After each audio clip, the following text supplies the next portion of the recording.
It is a truth universally acknowledged that the most beloved incarnation of Jane Austen heroine Emma is Cher Horowitz.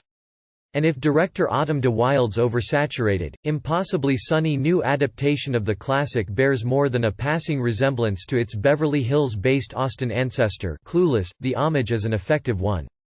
This new Emma, yes, with a period affixed to the name, is one that knows in its bones that Austen wrote the first great teen comedy, and runs with that joyfully.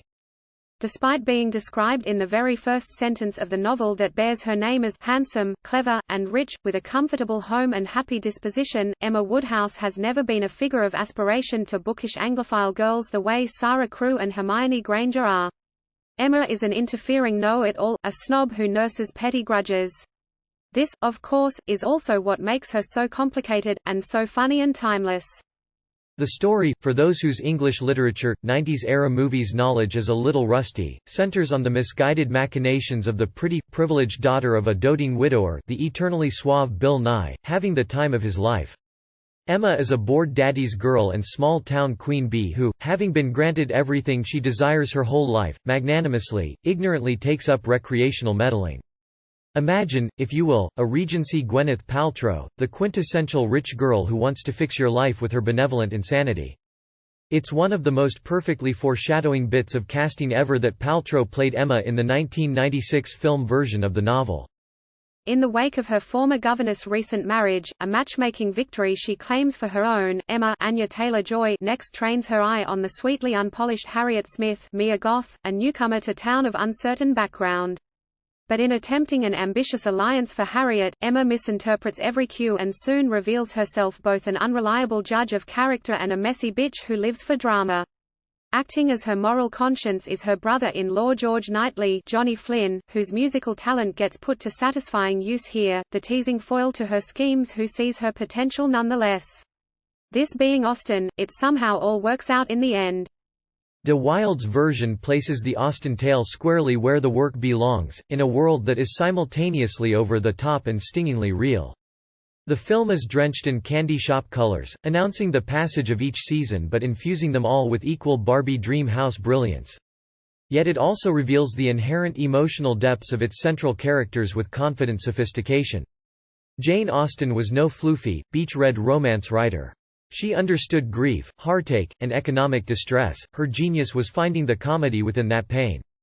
Emma is a girl whose mother died when she was a child, who has been thrust into the role of lady of the house far too young. Gee, you wonder why she's such a control freak? Her father's endless fussiness is played at first as an easy joke. Later, when it's reflected in his elder daughter's similar anxiety, the shadow of devastating, capricious loss reveals itself. Austen makes buffoons of her characters, but she never dabbles in cruelty. It's devilishly fitting that this newest Emma is Anya Taylor-Joy, whose gift for playing angels with sharp claws was evident in twisted little hits like The Witch and Thoroughbreds. Her Emma has just the right amount of veruca salt coursing through her veins. She's a doe-eyed little rich girl who will burn this place to the ground if she doesn't get her way.